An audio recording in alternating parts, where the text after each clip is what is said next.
Reasoning মানে কারণ। So যখনই রিজনিং বলছে তোমাকে, তোমার কাছে কিছু কারণ তারা জানতে চাচ্ছে, তখনই কোয়েশ্চেনটা আসবে সাধারণত কান খাড়া রাখতে হবে, WHY, ওয়াই দিয়ে আসবে। For example, why online education is becoming popular, why people are doing this, why teenagers are getting materialistic, why. So এটা আসবেই আসবে। So যখনই why দিয়ে কোনো কোয়েশ্চেন আসছে, it means you are asked to answer reasons. You have to explain the reasons. And whenever you have to explain those reasons, probably you might start with saying something very unique, like, there are a couple of reasons, but there are a bunch of reasons. অথবা there are too many reasons, অথবা causes behind this and that.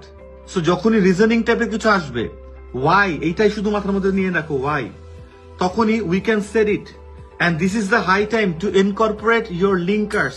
কারণ তোমার কিন্তু বলো না cohesion, coherence এগুলো থাকতে হবে, লিঙ্কার্স আনতে হবে, মানে কি একটার সাথে আরেকটা যে লিঙ্কড, সেইগুলোর যে ব্যাপারটা, এটাই বেসিক্যালি আনতে হবে। তো যখনই ওয়াই দিয়ে কোশ্চেন আসবেই আসবে, তখনই this is the best time. কিভাবে? There are couple of reasons, firstly this, secondly this, এরকম বলতে পারি। অথবা একটা কারণ বলে তখন বলতে পারি ইন এডিশন, আর একটা কারণ, অন টপ অফ, আর একটা কারণ, ফার্দার মোর। এগুলো আবার একটু ফর্মালিসির দিকে চলে যায়। আমরা কিন্তু স্পিকিং এ বেশি ফর্মালিসির দিকে যাবো না, ন্যাচারাল টোন রাখবো, স্ল্যাং ইউজ করবো না, বাট ন্যাচারাল রাখবো। ওকে, সো রিজনস যখনই বলে ওয়াই দিয়ে, তখনই আলটিমেটলি আমাদেরকে মাথায় রাখতে হবে, আমরা স্টার্ট করতে পারি একটা ভূমিতে, মানে ইন্ট্রো দিয়ে, যে ওকে অনেকগুলো রিজন থাকতে পারে। Nowadays there are couple of reasons, there like bunch of reasons, অথবা there are 3 factors that trigger this whatever the event you are talking about, right?